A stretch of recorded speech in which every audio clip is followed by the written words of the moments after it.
দর্শক সময় টেলিভিশনে বিনোদন আড্ডায় আপনাদের সবাইকে স্বাগত জানাচ্ছি। আমি তানভীর হাসান আপনাদের সঙ্গে আজ হাজির হয়েছি বাংলাদেশের জনপ্রিয় কন্টেন্ট ক্রিয়েটর রাকিব হোসেন এবং নুসরাত জাহান অন্তরাকে নিয়ে। আপনারা দেখেছেন যে সোশ্যাল মিডিয়ায় বেশ একটা আলোচনা সমালোচনা চলছে, অনেক ঝড় চলছে। অনেকেই জানতে চেয়েছেন এসবের প্রেক্ষিতে তাদের কি বক্তব্য, সেই বক্তব্যগুলো তুলে ধরতে চাই। সঙ্গে থাকুন, আশা করি ভালো লাগবে। শুরুতেই জানতে চাই কেমন আছেন? মোটেও ভালো নেই, কারণ যে গুজব ছড়াচ্ছে আমি নাকি কোথায় পালাই গেছি, পুলিশ আমাকে খুঁজে পাচ্ছে না। আপনারা জানেন যে একটু ঝড় চলছে, অভিযোগ পাল্টা অভিযোগ, মামলা হামলা, অনেক গল্পই আমরা শুনতে পাচ্ছি। যারা অভিযোগ করেছেন তাদের গল্প আমরা শুনেছি, কিন্তু আপনাদের কাছ থেকে আমরা আসলে জানতে চাই সেদিন আসলে যে হামলা একটা ভিডিও আমরা দেখেছি, যে একটু মারামারি বা একটু হাতাহাতি হয়েছে, কি হয়েছিল কে বলবেন? আচ্ছা আমি বলি, ফার্স্ট অফ অল আমার ব্যাপারটা ক্লিয়ার করি। ইয়াসিন যেটা বললো আমার ব্যাপারে, পুলিশ নাকি আমাকে খুঁজে পাচ্ছে না। তো আমি বলতে চাই বাংলাদেশের টেকনোলজি কিন্তু এতটা দুর্বল না যে একটা মানুষকে খুঁজে বের করা যাবে না। যেখানে আমার মোবাইল রানিং, আমি একটা নোন পার্সন, আমাকে ইজিলি কিন্তু যে কাউকে বললে হবে যে রাকিবের বাসা কোথায়। আর সবচেয়ে বড় কথা হচ্ছে ইয়াসিন আমার এই বাসার মানুষ, সে জানে আমার বাসার অ্যাড্রেস কোথায়। তার নানা নানুর সন্তান আমি, সে কি আমার ব্যাপারে জানে না? সে সব জায়গায় আমার নামে মিথ্যাচার চালায় যাচ্ছে আজ থেকে 5 মাস ধরে। যেহেতু অভিযোগটা এসেছে অন্তরার নামে, তাই তো? আমি একটু অন্তরার কাছে জানতে চাই, যেহেতু আপনি ওখানে ছিলেন, আপনি একটু বলেন যে কি হয়েছিল মূল ঘটনাটা। মানে মেইনলি ঘটনা কিন্তু আজকের থেকে না, ইয়াসিন বলেন মিথিলা বলেন, এরা কিন্তু মানে দীর্ঘ 5 থেকে 6 মাস ধরেই, মানে যখন থেকে আমাদের টিম থেকে চলে গেছে তারা, তখন থেকেই হচ্ছে আমার হাজবেন্ডের মধ্যে আমার মধ্যে তো গ্যাঞ্জাম লাগানোর অনেক চেষ্টা করছে। বাট আমার হাজবেন্ড আমার ব্যাপারে সব কিছুই জানে, সে আমাকে দেখে শুনেই বিয়ে করছে। সো এখানে তো আমাদের মধ্যে প্রবলেম হওয়ার কোনো প্রশ্নই আসে না। তো তখন যারা মানে তারা যখন এটা সাকসেসফুলি করতে পারেনি, এরপরে আমার ফ্যামিলি, আমার পরিবারকে নিয়ে অনেক বাজে মন্তব্য করছে সোশ্যাল মিডিয়াতে। এগুলো সবকিছু প্রুফ আমার কাছে আছে। আমার বাবাকে নিয়ে বলেন, আমার ছোট বোনকে নিয়ে বলেন, আমাকে নিয়ে বলেন, সবাইকে নিয়ে। সবচেয়ে বেশি খারাপ লাগছে আমার যে ব্যাপারটা, সেটা হচ্ছে ওর বাবার পেশা নিয়ে কথা বলতেছে। ওর বাবা নাকি আগে সিএনজি চালাইতো, যেটাই মানে বলে আসলে হচ্ছে ওদের আগে সিএনজি ছিল 6টা, ওর বাবা সেটার মাধ্যমে একটা আর্নিং সোর্স ছিল। মেইনলি তো কাইন্ড অফ আমাদের বিজনেস ছিল। আর আমরা কিন্তু শুরু থেকে কিন্তু সবাই বড় না। যদি আমাদের ব্যাপারটা বলেন, আমার বাবাও কিন্তু খুব কষ্ট করে আজকে আমাদের এই জায়গায় নিয়ে আসছে। একটা মানুষ জন্ম থেকে কিন্তু খুব কম মানুষই থাকে যে একটা ভালো পর্যায়ে থাকে। তো এখন সমস্যা হচ্ছে ও আমার ওয়াইফ, ওর বাবা সিএনজি চালাক, রিক্সা চালাক, আমার তো সেটা নিয়ে কোনো সমস্যা নেই। আমি তো ওকে দেখেই বিয়ে করছি না। ও যদি টিনের ঘরে থাকতো আমি সেখান থেকে ওকে বিয়ে করতাম, কারণ আমি ওকে ভালোবেসে বিয়ে করছি। আমার টাকা পয়সার প্রতি যদি লোভ থাকতো তাহলে তো আমি দেখতাম যে কোন মেয়ের কত টাকা আছে, কোন মেয়ের বাড়ি আছে, আমার টার্গেটে থাকতো ওইটা। বাট আমার ক্ষেত্রে তো এটা না, আমাকে আল্লাহ তাআলা যা দিছে আলহামদুলিল্লাহ অনেক দিছে, আমার বাবাকে অনেক দিছে। আমরা চাইলে আমাদের মতো এরকম আরো 10টা পরিবার আমি রাখি চালাইতে পারবো, অতটুকু আমার অ্যাবিলিটি আছে। তো সেই ক্ষেত্রে আমি কেন আরেকটা দেখবো যে আরেকটা মেয়ে টাকা লাগবে? আমার টাকার লোভ ভাই আমাদের নাই, আলহামদুলিল্লাহ আল্লাহ আমাদের যা দিছে খুব ভালো দিছে। আচ্ছা, আমি একটু আপনার কাছে এখন এক্স্যাক্টলি সেই দিন আসলে রাতে যে ঘটনাটা, এই ঘটনাটা একটু আপনার মুখ থেকে শুনতে চাই যে কি হয়েছিল, সংক্ষেপে বলবেন। তো সেই দিন হচ্ছে মেনলি আমাদের তো কোনো গ্যাঞ্জাম তাদের সাথে করার কোনো উদ্দেশ্যই নেই। আমরা কিন্তু তাদেরকে সোশ্যাল মিডিয়াতে খোঁচাখুচি করা বা তাদের নিয়ে বাজে মন্তব্য করা এগুলো অনেক আগের থেকে বাদ দিয়ে দিছি। তো সেই দিন হচ্ছে আমার বোন, যেহেতু আমরা মিরপুরে থাকি আমার পরিবার, তো আমার বোন হচ্ছে রেস্টুরেন্টে যায়, একটা কফি শপে, তার ফ্রেন্ড আর হচ্ছে আমার বোন, আমার ভাগ্নে ছিল তার সাথে। তো তারা রেস্টুরেন্টে যায়, তো রেস্টুরেন্টে নর্মালি খাওয়া দাওয়া করে তারা নিচে নামে। তো নামার পর আমার বাসায় যাবে, তো রিক্সায় উঠবে, এই মুহূর্তে মানে দেখে যে ইয়াসিন আর মিথিলা হচ্ছে বাইক নিয়ে আসতেছে। তো তাদেরকে দেখলো, ওরাও দেখছে, দেখে মিথিলা ইয়াসিনকে বলে, ওই যে দেখো দেখো দেখো সিনজিওয়ালার মেয়ে, 2 বিয়াস্তা হচ্ছে বোন, ওই যে ওর বোন, মানে আমার 2 বিয়ে হয়েছে, ওর অনলাইনের মাধ্যমে অনেক বাজেভাবে এটা করছে। তো এটা বলতেছিল। তো তখন আমার বোন কান্না করে আমার মাকে ফোন দিছে, আমাকেও ফোন দেয় না, আমার মাকে ফোন দিয়েছে, দিয়ে বলছে যে আম্মু দেখো এরকম আমি বের হয়েছি, আমাকে এরকম ভাবে বাজে কথা বলছে। তো এটা যখন বলছে, তা বলছে আচ্ছা ঠিক আছে। অন্তরার যে ওরা বলে যে 2 বিয়ে হয়েছে, ওরা তো মানে ওরা কিন্তু লাইভে এসেও বলছে যে ওদের কাছে প্রমাণ আছে যে আমার যে 2 বিয়ে হয়েছে। হ্যাঁ, তো বলছে তোমাদের কাছে যদি প্রমাণ থাকে তাহলে তোমরা প্রমাণ দেখাও, কিন্তু তারা তো দেখাতে পারেনি। তখন আমার আম্মু বলে যে আচ্ছা ঠিক আছে, তাহলে তুমি তোমার আব্বুকে পাঠাচ্ছি আর তোমার দুলাভাইকে পাঠাচ্ছি, ওদেরকে জিজ্ঞাসা করো যে তোমার আপুর যে 2 বিয়ে হয়েছে এটার প্রমাণ কি। আমাদের মানে মূল উদ্দেশ্য ছিল আমাদের তো একটা ফ্যামিলি নিয়ে চলতে হয়। তো আমরা দুইজনই নন পার্সন, ও নন পার্সন আমিও নন পার্সন। তো আমার বাবা যখন কোথাও যায়, আমার বাবাকে কিন্তু আমার মাধ্যমে চেনে, ওই যে দেখো রাকিবের বাবা আসতেছে। তো তাদের আশেপাশে যে ফ্রেন্ড সার্কেল বলেন বা প্রতিবেশী, কারণ আমাদের তো বিজনেস আছে, সব জায়গায় কম বেশি সবাই চেনে। তো ওইখানে মানুষ বলতেছিল যে আপনার ছেলের বোন নাকি 2টা বিয়ে হয়েছে, বা ওর আব্বু আম্মুকে সেম, এগুলো বলতেছিল। একটু আমি যদি অন্তর কাছে ফিরে যাই, অন্তরা যেটা হচ্ছে তারা যেটা বলছে যে তারা একটা ব্লগ বানাতে কোনো একটা প্রমোশনের কাজে সেখানে গিয়েছিলেন, আপনারা হঠাৎ করে সেখানে উপস্থিত হয়েছেন। এটা হচ্ছে মিথিলা আমি তো এবং ছিলাম না ওইখানে, না, আমার বোন ছিল। হ্যাঁ আপনি ছিলেন না প্রথমে, মানে তাদের ভাষ্যটা হচ্ছে এমন যে হঠাৎ করে তারা এসে কিছু বাজে কথা বলছিল, কটাক্ষ করছিল। একটা পর্যায়ে তারা হচ্ছে 999-এ ফোন দিয়েছে এবং সেই ব্যাপারে মনে হয় তারা তাদের হ্যাঁ। রেস্টুরেন্টই তাদেরকে হেল্প করেছে। আচ্ছা, আমি ওইটাই ক্লিয়ার করছি। তো তখন আমার বোন, আমার আম্মু হচ্ছে আমার বাবাকে আর আমার মেজো দুলাভাইকে পাঠায়। তো পাঠানোর পর তারা যে ডাইরেক্টলি রেস্টুরেন্টেই যায়, ওরা বসা ছিল ওইখানে। তো ওদের কাছে যে বলছে যে আচ্ছা ঠিক আছে, তোমরা যে প্রতিনিয়ত অন্তরাকে বলতেছো ওর 2 বিয়ে হয়েছে, 2 বিয়ে হয়েছে, ওর বাবা সেনজিওয়ালা, তো ওর যে 2 বিয়ে হয়েছে এটা যে তোমরা বলতেছো, এটা প্রমাণ কি, তোমরা প্রমাণ দাও। তখন তারা প্রমাণ তো দিতে পারে না, তারা একদম থতপত খেয়ে যায় আর বলে কি যে সবকিছু হচ্ছে রাকিবের বোনরা করছে, রাকিবের বোনদেরকে যে জিজ্ঞাসা করেন। আর তো ও বলছে- কিন্তু কয়েকদিন আগে লাইভে বলছে যে অন্তরার কোন ফ্রেন্ড নাকি বলছে। হ্যাঁ, আচ্ছা, তো মানে ওর কথার অনেক রকমের হচ্ছে, বুঝছেন।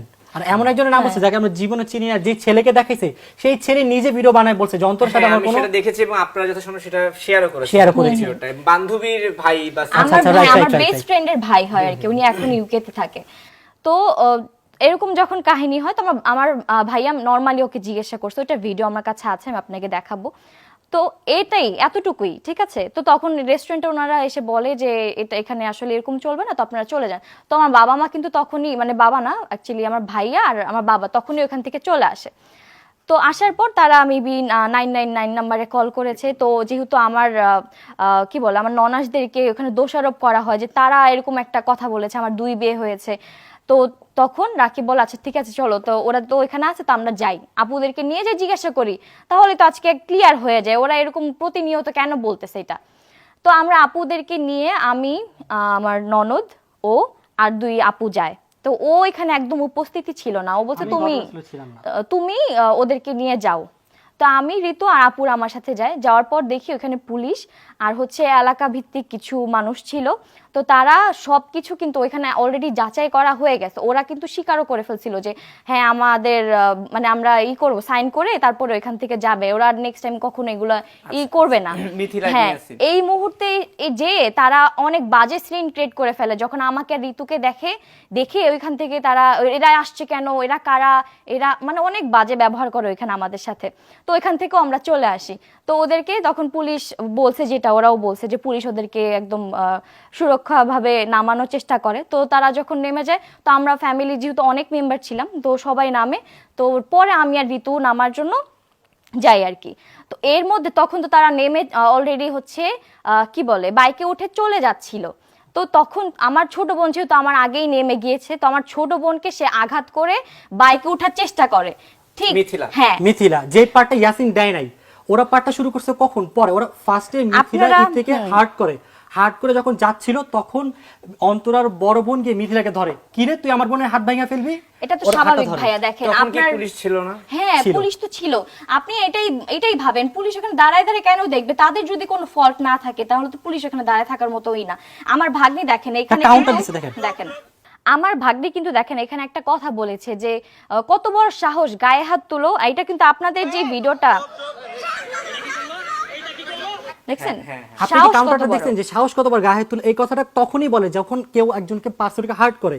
তো মিথিলা আর ইয়াসিন ভিডিওটা শুরু করার আগে ফার্স্টে মিথিলা কিন্তু ওদের ফ্যামিলি মেম্বার মানে ঈদ থেকে হার্ট করে ও ভাবছে কি আমি ওকে মাইক দিয়ে শেষ মধ্যে পালায় চলে যাব, বাট সেই মুহূর্তে পিছিয়ে দিয়ে ওকে হাতটা ধরে ফেলে। হ্যাঁ, এভাবে। যখন আমার যে এত বড় বোনও- সাহস তুই হাত ভাঙা ফেলবি, এই কথাটা কি আপনি শুনছেন ওই যে ভিডিওতে আছে, এত বড় সাহস তুই হাত ভাঙা ফেলবি, তখন ওর হাতটা ধরে, ধরার পর মিথিলা নামে। আর ওই যে যেহেতু ঈদ থেকে থাপ্পড় মারছে ওরা, তো অন্তরার বোন কি করে ওকে থাপ্পড় দেয় একটা হেলমেটের উপর, হেলমেটের উপর যদি একটা থাপ্পড় দেয়, সে থাপ্পড়টা কিন্তু লাগে না। আমরা হেলমেট কেন ইউজ করি? প্রোটেকশনের জন্য। সেইখানে ওরা দাবি করতেছে যে ওর মাথা ফাইটা গেছে, একটা থাপ্পড় খেয়ে সে অজ্ঞান হয়ে পড়ে গেছে। আর ওর নাটকটা যে করছে ভাই, পুরো পোস্ট বোঝা যাচ্ছে। যখন দেখবেন যে মিথিলা অজ্ঞান হয়ে পড়ে যাচ্ছে, ঠিক সেই মুহূর্তে ইয়াসিনের ক্যামেরাটা এদিকে করছে। এর আগে যখন ওকে থাপ্পড় দিচ্ছে, ইয়াসিন কি করছে, ক্যামেরাটা এদিকে ঘুরে রাখছে। মিথিলাও কিন্তু ওদের তখন পাল্টা মারতেছিল, সেই ক্লিপটা কিন্তু ইয়াসিন দেখাই নাই।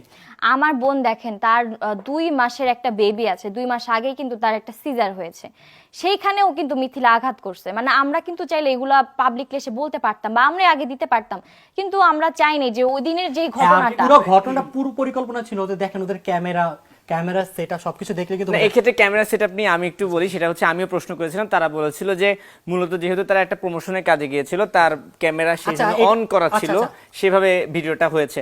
একটা বিষয় একটু বলি, মানে আপনারা যেহেতু বলছেন যে মিথিলার বিষয়টা যে সেভাবে আঘাত হয়নি, তিনি নাটক করে পড়ে গেছেন, কিন্তু আমরা আবার ভিডিওতে দেখলাম যে পুলিশই তাদেরকে নিয়ে গেছে, পুলিশের, এবং 2-3টা নাকি হসপিটাল ঘোরানো হয়েছে, তারপরে হচ্ছে তাকে সেখানে তিনি প্রায় 2-3 ঘন্টা সেন্সলেস ছিলেন। এই বিষয়টা আসলে তাহলে কি? আমি একটু বলি, কিছুদিন আগেরই ঘটনা আমি এটা, বলি, যখন দাঁড়া এক ওরা মিনিট, যায়। আচ্ছা বাদ দাও, এটা বাদ দাও। আচ্ছা আপনি দেখেন, আমার ওয়াইফ মার খাইতেছে আর আমি ভাবে ক্যামেরা বলতেছে এটা কি ছিল, এটা কি ছিল, এটা কখনো কি গ্রহণযোগ্য? আমি দৌড় দিয়ে যাবো আমার ওয়াইফের কাছে, আমি হেলমেটটা দিয়ে ভিডিও করতেছি, হেলমেটটা খুলে আমার ওয়াইফকে আমি ধরতেছি না। এটা কারণ কি? আমার মেইন ফোকাস হচ্ছে কন্টেন্ট আমার বানাইতে হবে, আমাদের রাকিব দেখাইতে হবে, অন্তরাকে খারাপ করতে আর হবে। আগের যে ক্লিপ ছিল সেই ক্লিপে কিন্তু ইয়াসিন টোটালি কেটে দিছে। সে সেখানে বলতেছে রাকিবকে বলিস ও যদি আমার টাকাটা দিয়ে দেয়। আমার কথা হচ্ছে ও আমার একজন একটা এমপ্লয়ি, আমি ওকে টাকা দিয়ে রাখছি, মান্থলি একটা ইনকাম দিচ্ছি, ওকে পে করতেছি মান্থলি একটা স্যালারি, সেখানে ও কিভাবে আমার থেকে টাকা পায়? আপনারা তো একসময় টিম হয়ে কাজ করতেন, তো হঠাৎ করে কি এমন হলো যে আপনাদের মধ্যে এত বিরোধ চলে আসলো? একটু কি বলবেন যে কেন, সমস্যাটা কোথায়? ও সেই ছোট থেকে আমাদের ফ্যামিলিতে, ওর বাবা মা কেউই ছিল না, সবাই ছিল দূরে, তো ওর দায়িত্বটা আমাদের উপর ছিল। তো আমরা সেই ছোট কাল ওর বাবা থেকে, মা কোথায়? ওর বাবা মা হচ্ছে দুজনই সেপারেট। আচ্ছা আচ্ছা। তো সেই ছোট কাল থেকে আমরা ওর দায়িত্ব বলেন, ওকে আমি ছোট ভাই বা ছোট বাচ্চা, আমার বাবা মা সেম, সেই ছোট থেকে লালন পালন করে বড় করে নিয়ে আসছি। আমরা কখনো ভাবি নাই যে আমার ভাই না, সবসময় ভাবছি ও আমার ছোট আপন ছোট ভাই বা আমার বাচ্চা, আমি এরকম করে ওকে পালতাম। সবসময় ওকে আমি চেষ্টা করতাম যতটুকু একটা ভালো একটা শিক্ষা দেওয়া যায়, তো সেভাবেই আমি ওকে বড় করে তুলছি। ও কিন্তু ধরেন ওর বিয়ের আগ পর্যন্ত কিন্তু সব ঠিক ছিল, ও কখনো আমার চোখের দিকে তাকায় কথা বলে নাই। কিন্তু ওর যখন মিথিলার সাথে ওর বিয়ে হয়, ধীরে ধীরে ডে বাই ডে মিথিলা ওর ব্রেনটা ওয়াশ করতে থাকে। মিথিলার প্রবলেম হচ্ছে ঋতু আর অন্তরা, এরা দুজন কিন্তু আমার একটু থাকে না যে বুকের কাছের খুব, এদের জায়গা তো আমি অন্য কাউকে দিতে পারবো না, স্বাভাবিক। আমার বইয়ের জায়গাকে আমি কখনো মিথিলাকে দিতে পারবো, বা আমার বোনের জায়গাকে আমি মিথিলাকে দিতে পারবো? তো তারপর আমি চেষ্টা করতাম সব সময়, যদি আমার ওয়াইফকে একটা শাড়ি কিনে দেয়, আমি চেষ্টা করতাম ওকে একটা শাড়ি কিনে দেয়, বাট সব সময় এই জিনিসটা যদি আমি কন্টিনিউ করি, বা এই জিনিসটা কিন্তু দেখতেও ভালো লাগে না। কারণ আমি আরেকজনের বউকে যদি আমি তার হাজবেন্ডের মতো প্রায়োরিটি দিই, তাহলে কি সেই জিনিসটা হবে? তাহলে আমার ওয়াইফের মর্যাদা আমি কই দিলাম? তো আমি সবসময় যতটুকু পারতাম করতাম, বাট মিথিলা জিনিসটা মাইনে নিতে পারতো না। মিথিলা চাইতো আমি আমার ওয়াইফকে যেভাবে ট্রিট করি, আমি যাতে তাকে সেভাবে ট্রিট করি। তো একদিন দুই দিন সে আস্তে আস্তে আমাদের মধ্যে ঝগড়া লাগানো শুরু করে, আমার ইয়াসিনের মধ্যে, আজকে এটা লাগায় কালকে ওইটা লাগায়। তো ইয়াসিন ফার্স্টে বুঝতো যে মিথিলা এগুলো করতেছে, এগুলো ঠিক না। আমার সাথে ওর সাথে অনেক ইনবক্সে চ্যাট আছে, আমি ওকে বলছি যে ইয়াসিন মিথিলা এগুলো করতেছে।